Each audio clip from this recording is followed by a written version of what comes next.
Gary Chapman was miserable. He was in graduate school and seminary training to be a minister, but his marriage was in terrible shape. He and his wife fought constantly. They couldn't say a nice word to each other. He was miserable. He had come to the conclusion that he only had two options. He could stay in that marriage and be miserable the rest of his life, or get out of that marriage, ask God to forgive him, and hope that he would bring someone new. And so he went to God in prayer and said, "I just don't know what to do." God answered that prayer and said to him, "Why don't you read the life of Jesus?" To which Gary responded, "I'm a seminary student. I've read the life of Jesus many times. But if you say so, I'll do it, and show me if I've missed something." A little snarky there. So he began reading Matthew, Mark, Luke, and John, and he realized that Jesus' leadership style was such that he never demanded anything selfishly from his disciples. He always led them through service. And then he got to chapter 13 of John and read where Jesus put a towel around his waist, took a basin of water, and washed his disciples' feet, the ultimate in servanthood. And he realized that's the way Jesus led. He had been going about his marriage the totally opposite way. He'd been demanding that his wife do certain things. He had been expecting her to make him happy. Gary began asking his wife questions like, "How can I help you? How can I make your life easier? Is there anything I can do to be a better husband?"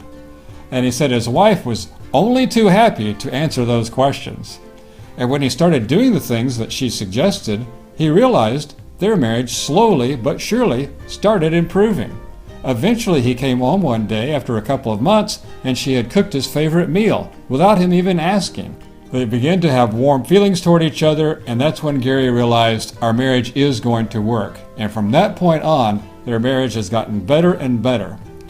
You know, of course, that Gary Chapman wrote The 5 Love Languages. It has sold over 10 million copies in 25 years since he wrote it.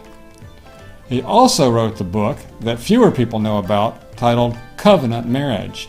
And in that book, he explains how he realized the principles that you need in marriage are very fundamentally in the Bible. And when you study the life of Jesus and you grow to be like him, then you begin to understand how to make that intimacy and communication work in marriage. What Gary learned was that the more he behaved like Jesus, the better his marriage became. Not really surprising when you study the Bible, because Jesus said, "I and the Father are one." Back in Genesis chapter 3, Moses wrote, "When a man and a woman get married, they are to become one." So the very same principles that apply to our relationship with God also apply in the marriage relationship. And it doesn't stop there. We have many horizontal relationships. Marriage, obviously, family and friends, co-workers, in the church. And those relationships are all based on the same principles that our relationship with God is based on. As you learn the 12 principles of oneness and grow closer and closer to God, you can then see how those same principles apply to your horizontal relationships as well. Are you married? If so, ask yourself these questions. Do I have a covenant marriage based on love and commitment, or is my marriage more like a contract in which either one of us, if we don't get our needs met, can feel like, "I'm out of here"? Do you have solid communication where you really share with each other, talking and more importantly listening on many different levels?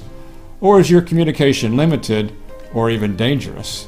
Have you learned to resolve conflict, or does every disagreement turn into a severe fight? One of the great benefits of growing in oneness with God is that you do learn how to apply those vertical relationship principles to your horizontal relationships.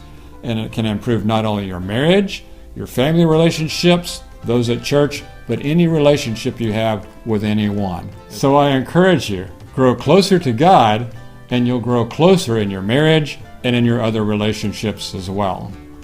Again, one of the great benefits of oneness with God. We have 2 more remaining, so stay tuned for those videos. See you next time.